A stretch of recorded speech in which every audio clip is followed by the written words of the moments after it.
Yo mga idol, kamusta? Sports Talk PH nga pala.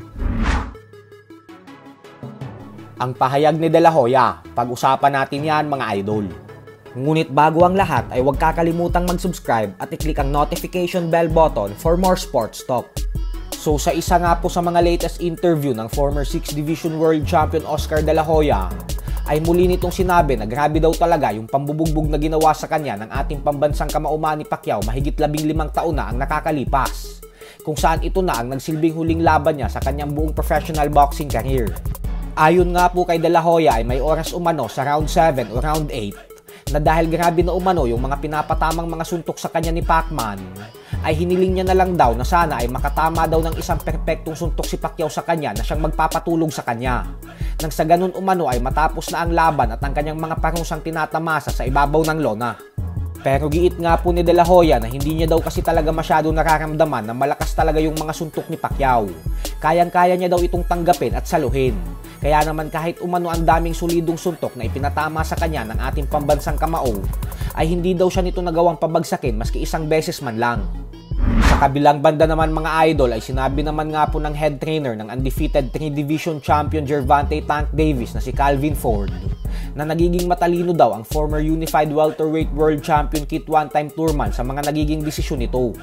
Ito ay dahil ayaw daw talagang sumugal ni Thurman na labanan ang tinaguri ang boogeyman ng welterweight division na si Jeron Boots Ennis. At bagkus inaantay daw nito ang mananalo sa rematch ng undisputed welterweight world champion Terence Crawford at Errol Spence Jr. Kumbaga ay ang gustong sabihin ni Calvin Ford dito mga idol ay alam ni Thurman na malaking sugal para sa kanya ang laban kontra kay Boots Ennis. Alam din daw ni Thurman na delikado at may kalalagyan talaga siya kay Ennis. Kaya naman kung lalabanan niya ito tapos matalo siya, ay bukod sa maliit lang ang kikitain niyang salapi, ay tuluyan na talagang lalagapak ang kanyang professional boxing career. Pero kung ang lalabanan daw nito ay si Terence Crawford at Errol Spence Jr., ay manalo o matalo man daw si Thurman sa laban ay paniguradong panalo pa din ito sa buhay nang dahil sa limpak-limpak na kikitain niyang salapi. Hindi din naman daw natin masisisi si Thurman dahil kahit anong mangyari ay malaki na ang pangalan niya sa mundo ng boxing. Bukod dyan ay bago daw ito matalo sa ating pambansang kamao Manny Pacquiao, ay nilalabanan daw nito ang lahat ng itinatapat sa kanya ng kanyang promoter, katulad kay Sean Porter, Danny Garcia at madami pang iba. Kaya naman oras naman umano ngayon upang mamili ng kalaban si Thurman na magbibigay sa kanya ng malaking pera para sa seguridad ng hinaharap niya at ng kanyang pamilya. So hanggang dito na lang po muna tayo mga idol.